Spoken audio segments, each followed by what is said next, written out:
Bonsoir à tous et bienvenue sur objectifnews.tv. Nous avons le plaisir de recevoir ce soir Marc Perret. Bonsoir. Bonsoir. Vous êtes le directeur général du pôle de compétitivité Aerospace Valley et vous vous apprêtez à monter au Bourget. Expliquez-nous un petit peu les enjeux pour ce pôle de compétitivité à monter sur ce salon de l'aéronautique et du spatial.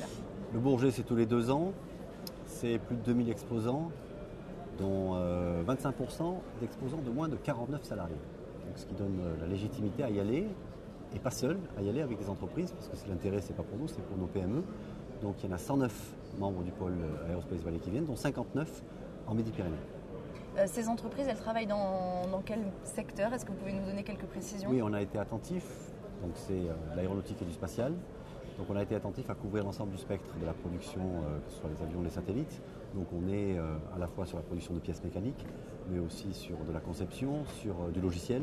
Et ici on est au salon du numérique, donc ça tombe bien.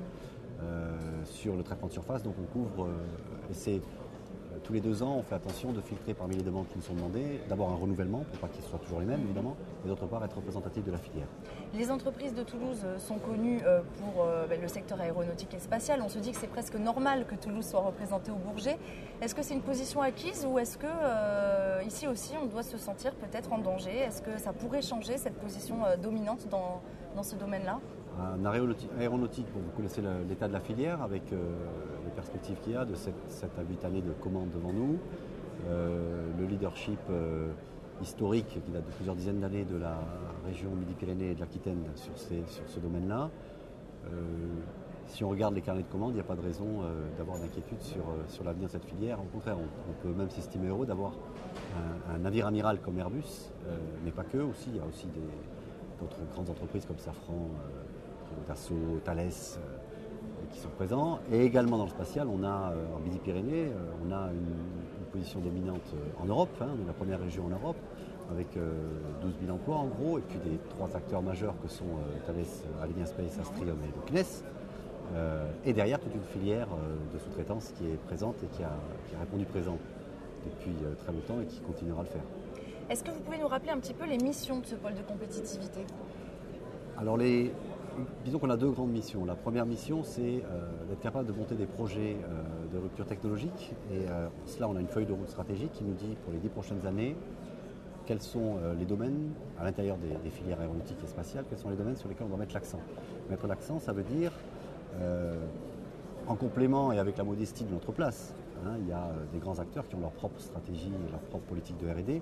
Nous, on doit faire du collaboratif, c'est le mot-clé, comme vous le savez, pour les pôles, c'est de mettre ensemble des acteurs, PME, grands groupes, laboratoires, et suivant notre feuille de route stratégique, être capable de remplir des cases où le collaboratif est nécessaire pour donner plus de force à la filière.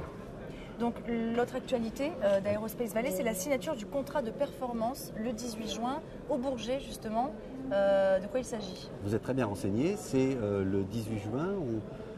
L'ensemble des pôles de compétitivité en France, il y en a 71, rentrent dans l'ère 3. C'est-à-dire qu'on a clos en 2012 l'ère 2, on rentre dans l'ère 3. C'est une ère qui va durer 6 ans, l'État a décidé que ce serait 6 ans et non pas 3 ans, très bien. Et ça passe par la signature de contrats de performance. Les pôles aéronautiques que nous sommes seront les premiers, avec nos collègues parisiens et PACA, à signer avec l'État. Le contrat de performance, c'est très précis, c'est un engagement des 2 parties, c'est-à-dire des financeurs. Je rappelle qui sont les financeurs, je crois que c'est important. Toulouse Métropole, la communauté urbaine de Bordeaux et les 2 régions, Aquitaine et Midi-Pyrénées d'une part, et l'État d'autre part. Donc ces financeurs-là signent un accord avec nous, un contrat qui nous donne nos missions principales, qui nous assure les financements, bonne nouvelle, mais qui également nous donne des devoirs au titre d'une feuille de route stratégique pour les projets, pour mener les projets de R&D dont j'ai parlé, et aussi, deuxième axe dont je n'ai pas développé, c'est le soutien au tissu de PME, où les pôles sont attendus pour les seconder dans différentes missions et les aider. Vous allez signer ce contrat avec le ministre de la Défense, c'est bien ça? Pourquoi est-ce que c'est le ministre de la Défense qui signe ce contrat? C'est effectivement un cas particulier.